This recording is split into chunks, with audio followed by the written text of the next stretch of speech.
Dear student, welcome my channel. আজকে তোমাদের একাদশ শ্রেণীর রাষ্ট্রবিজ্ঞানের দ্বিতীয় সেট নিয়ে আলোচনা করব। এর আগে আমি প্রথম সেট নিয়ে আলোচনা করেছি। তো তোমরা দেখো, তোমাদের 40 নম্বরের পরীক্ষা হবে 1.5 ঘন্টায়। প্রত্যেকটাই এমসিকিউ আকারে থাকবে, ঠিক আছে? 4টে করে অপশন থাকবে, যেটা উত্তর ঠিক হবে সেটা টিক চিহ্ন দিতে হবে, বা তোমাদের 40টা হচ্ছে ওএমআরের মতো দিতে পারে, গোল করতে হবে, ঠিক আছে? আমি দেখিয়ে দেবো কীভাবে গোল করতে হবে। যারা নতুন, ভিডিওটিতে এখনও সাবস্ক্রাইব করেনি, চ্যানেলটি সাবস্ক্রাইব করে দিও, পাশে থাকা বেল আইকনটি অল করে রাখো, যাতে পরবর্তী নেক্সট ভিডিওগুলি দেখতে পারো। তোমরা প্রথম থেকে লাস্ট অবধি দেখো। এইভাবে প্রত্যেকটা সেট তোমরা দেখো, বাড়িতে প্র্যাকটিস করো। আশা করি এখান থেকেই কমন পেয়ে যাবে, ঠিক আছে? দেখো,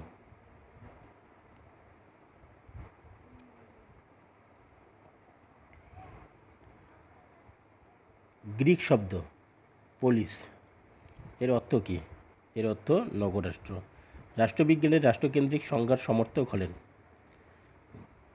কী হবে এটা? গার্নার। রাষ্ট্রবিজ্ঞান রাষ্ট্রের অতীত, বর্তমান ও ভবিষ্যৎ নিয়ে আলোচনা করেন, কথা বলেছেন গেটেল। দেখো, নেক্সট কোশ্চেন হচ্ছে বিবৃতি। বিবৃতি আসলে একটু কঠিন হবে। বিবৃতি 1-এ কী বলছে? রবার্ট ডাল ও ল্যাসওয়েল রাজনীতিকে প্রভাব এবং প্রভাবশালীদের পর্যালোচনা রূপে উল্লেখ করে রাজনৈতিক ক্ষমতাকে রাষ্ট্রবিজ্ঞানের বিষয়বস্তু করতে চেয়েছেন। বিবৃতি 2, রাষ্ট্রবিজ্ঞান শুধুমাত্র রাজনৈতিক সংবিধান নিয়ে আলোচনা সীমিত রাখে। বিবৃতি 3, অধ্যাপক মিলার বিরোধ এবং সংঘাতকে রাষ্ট্রবিজ্ঞানের বিষয়বস্তুর অন্তর্ভুক্ত করার পক্ষপাতী। বিবৃতি 4, রাষ্ট্রবিজ্ঞানের পরিধি সদা পরিবর্তনশীল। এই উপরোক্ত যে বিবৃতিগুলি আছে সেই সব সাপেক্ষে কোন উত্তরটা সঠিক হবে সেটা তোমাদের চিহ্নিত করতে হবে, ঠিক আছে? দেখো, এখানে 4টে অপশন দেওয়া আছে, কোনটা ঠিক হবে? এ নম্বর বিবৃতিটা হচ্ছে সঠিক। 2 নম্বর যেটা হচ্ছে যে রাষ্ট্রবিজ্ঞান শুধুমাত্র রাজনৈতিক সংবিধান নিয়ে আলোচনা সীমিত, এটা মিথ্যা। তারপর অধ্যাপক মিলার বিরোধ এবং সংঘাতকে রাষ্ট্রবিজ্ঞানের বিষয়বস্তুর অন্তর্ভুক্তি করার পক্ষপাতী, এটা সত্যি। আর হচ্ছে রাষ্ট্রবিজ্ঞানের পরিধি সদা পরিবর্তনশীল, এটাও সত্য। উত্তর এ নম্বর অপশন। নেক্সট প্রশ্ন, রাষ্ট্র সম্পর্কে সবথেকে গ্রহণযোগ্য সংজ্ঞা দিয়েছেন কে? এটা উত্তর হবে গার্নার। আধুনিক অর্থে স্টেট শব্দটি প্রয়োগ করেন, এই স্টেট শব্দটি কে প্রথম প্রয়োগ করেন আধুনিক অর্থে? ম্যাকিয়াভেলি। রাষ্ট্র হলো শ্রেণী শোষণের যন্ত্র বা হাতিয়ার, এই উক্তিটা হচ্ছে কার্ল মার্কসদের, ঠিক আছে? নেক্সট, ভূখণ্ডের আয়তনের দিক থেকে রাষ্ট্রগুলিকে সাজাও। ভূখণ্ডের আয়তনের দিক থেকে, মানে সব থেকে বড়, তারপর ছোট, তারপরে ছোট, এইরকম করে পরপর সাজাতে হবে, ঠিক আছে? সব থেকে বড় হচ্ছে, দেখো, সব থেকে বড় হচ্ছে রাশিয়া, কিন্তু এখানে লাস্টে আছে, তাহলে এটা হবে না। রাশিয়া এখানে দ্বিতীয় আছে, এটাও হবে না, ঠিক আছে? নেক্সট যে অপশনগুলো আছে ওগুলো দেখতে হবে আমাদের।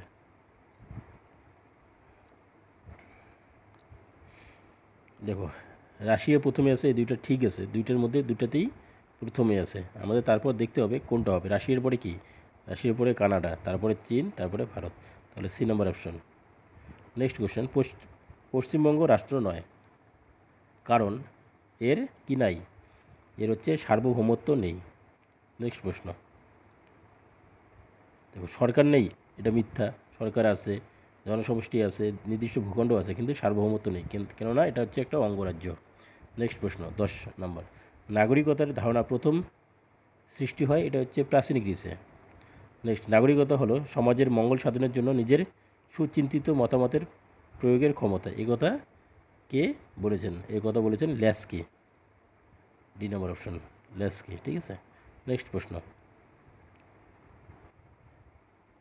অতি সম্প্রতি 2003 সালে ইসরায়েল এর সামরিক আক্রমণে বিপর্যস্ত হয়ে প্যালেস্তাইনের লক্ষ লক্ষ ওয়াই নিজের দেশ ছেড়ে অন্য দেশে আশ্রয় নিতে বাধ্য হন। এই ছিন্নমূল ওয়াইরা যে দেশে আশ্রয় নেন সেখানে তারা নাগরিকদের মর্যাদা পান না। উপরোক্ত ওয়াই হচ্ছে কারা? এই ওয়াইটা হচ্ছে এখানে উদ্বাস্তু শরণার্থী, ঠিক আছে? যখন পরের কোশ্চেন দেখো, 13 নম্বর, ভারতের সমষ্টিগত নাগরিকত্ব প্রদান করা হয়েছে সিকিমের নাগরিকদের। নেক্সট প্রশ্ন, নাগরিকত্ব বিলোপের একটি কারণ কি? যুদ্ধক্ষেত্র থেকে কোনো সৈন্যের পলায়ন করা। নেক্সট প্রশ্ন, ভারতের নাগরিকত্ব বিলুপ্ত হয়ে দেশে অনুপস্থিত থাকলে, ভারতের নাগরিকত্ব বিলুপ্ত হয়ে দেশে কি থাকলে, অনুপস্থিত থাকলে সেটা কয় বছর থাকতে পারবে? ঠিক আছে, এটা হচ্ছে 7 বছর। নেক্সট প্রশ্ন, নাগরিকতা সম্পর্কে আলোচনা করা হয়েছে ভারতের কত নম্বর ধারায়? এটা 5 থেকে 11 নং ধারায় কিন্তু। নেক্সট প্রশ্ন, ইংরেজি শব্দ কনস্টিটিউশন এসেছে কোন শব্দ থেকে? লাতিন শব্দ থেকে। দেশের চরম ও সর্বোচ্চ কর্তৃপক্ষের শৃঙ্খলাবদ্ধ রূপই হলো সংবিধান, এই কথা কে বলেছেন? 18 নম্বর কোশ্চেনটা দেখো ভালো করে, এটা অ্যারিস্টটল বলেছেন। সংবিধানকে রাষ্ট্রের দলিল বলে উল্লেখ করেছেন, কে উল্লেখ করেছেন? বেঞ্জামিন অ্যাকোজিন। পরের কোশ্চেন, যুক্তরাষ্ট্রীয় শাসন ব্যবস্থায় অপরিহার্য হলো, যুক্তরাষ্ট্র শাসন ব্যবস্থায় অপরিহার্য কি? যুক্তরাষ্ট্রীয় হচ্ছে একদম প্রাচীনতম লিখিত সংবিধান। অলিখিত সংবিধান দেখা যায় কোথায়? এটা হচ্ছে গ্রেট ব্রিটেনে। রমণীয় সংবিধানের শ্রেষ্ঠ উদাহরণ হলো ইংল্যান্ড। সংবিধানের প্রধান কাজ হলো, 23 নম্বর প্রশ্ন দেখো, সংবিধানের প্রধান কাজ হলো রাষ্ট্রীয় শৃঙ্খলা বজায় রাখা ও দেশের সমৃদ্ধি সাধন করা। এবার 24 নম্বর বিবৃতিটা দেখো,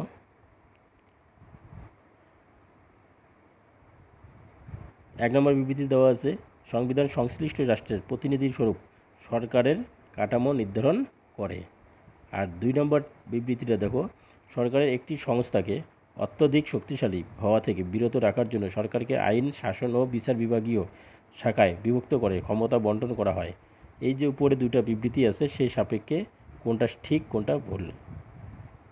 দেখো, সংবিধান সংশ্লিষ্ট রাষ্ট্রের প্রতিনিধিত্ব স্বরূপ সরকারের কাঠামো নির্ধারণ করে, এটা একটা ঠিকই, কিন্তু সরকারের একটি সংস্থাকে অত্যধিক শক্তিশালী হওয়া থেকে বিরত রাখার জন্য সরকারকে আইন, শাসন ও বিচার বিভাগীয় শাখায় বিভক্ত করে ক্ষমতা বন্টন করা হয়, এটাও ঠিক, কিন্তু দুইটাই আলাদা, মানে 1 ও 2 একে অপরের পৃথক। নেক্সট প্রশ্ন, কত খ্রিস্টাব্দে প্রথম কংগ্রেস ওয়ার্কিং কমিটি গণপরিষদ গঠনের প্রস্তাব গ্রহণ করেন? এটা হচ্ছে 1934 খ্রিস্টাব্দে। নেক্সট, গণপরিষদের মোট সদস্য নিয়ে গঠিত হয়েছিল 389 জন। গণপরিষদের মোট অধিবেশন কয়টি হয়েছিল? এগুলো প্রশ্ন কিন্তু পরীক্ষায় আসে, 11টি। ভারতীয় গণপরিষদের খসড়া কমিটির সভাপতি কে ছিল? বি.আর. আম্বেদকর। ভারতের প্রথম রাষ্ট্রপতির নাম রাজেন্দ্র প্রসাদ। ভারতের প্রথম প্রধানমন্ত্রীর নাম জওহরলাল নেহরু। আর ভারতের প্রথম উপপ্রধানমন্ত্রীর নাম সর্দার বল্লভভাই প্যাটেল। ঠিক আছে, নেক্সট প্রশ্ন দেখো,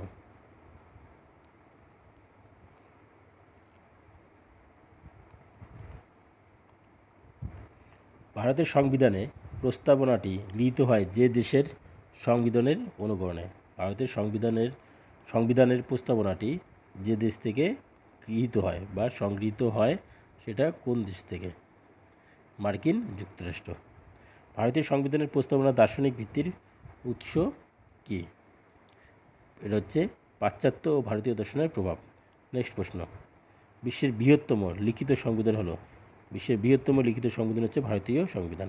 ভারতীয় সংবিধান লিখিত হলো, এর অন্যতম অলিখিত বিষয় হলো কি? এটা হবে লোকসভা নির্বাচনে কোনো দল বা জোট সংখ্যাগরিষ্ঠতা না পেলে কি করা হবে? নেক্সট প্রশ্ন, ভারতীয় সংবিধান হলো 33 নম্বর প্রশ্ন দেখো, ভারতীয় সংবিধান হলো আংশিক সুপরিবর্তনীয় ও আংশিক দুষ্পরিবর্তনীয়। ভারতীয় সংবিধানের পরে কোশ্চেন, ভারতীয় সংবিধানে সংসদীয় কাঠামো গঠিত হয়েছে যে দেশের সংবিধানের অনুকরণে?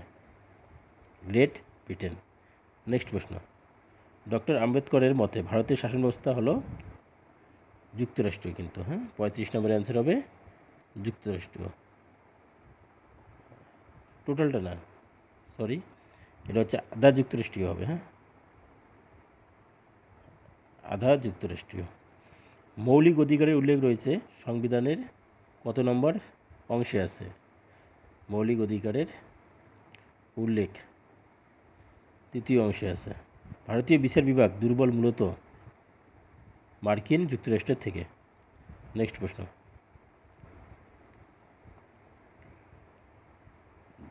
যুক্তরাষ্ট্র হওয়া সত্ত্বেও যে দেশে এক নাগরিকত্ব স্বীকৃত সেটা হচ্ছে ভারতে। ভারতের দল ত্যাগ বিরোধী আইন পাশ হয় কত খ্রিস্টাব্দে? 1985 খ্রিস্টাব্দে। মণ্ডল কমিশন গঠিত হয়েছিল যে সরকারের সময়? সেটা হচ্ছে জনতা। এই 40টা প্রশ্ন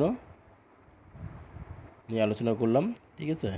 এগুলো তোমাদের ভালো করে পড়তে হবে, প্র্যাকটিস করবে। প্র্যাকটিস যত করবে তত তোমরা অ্যান্সার করতে পারবে।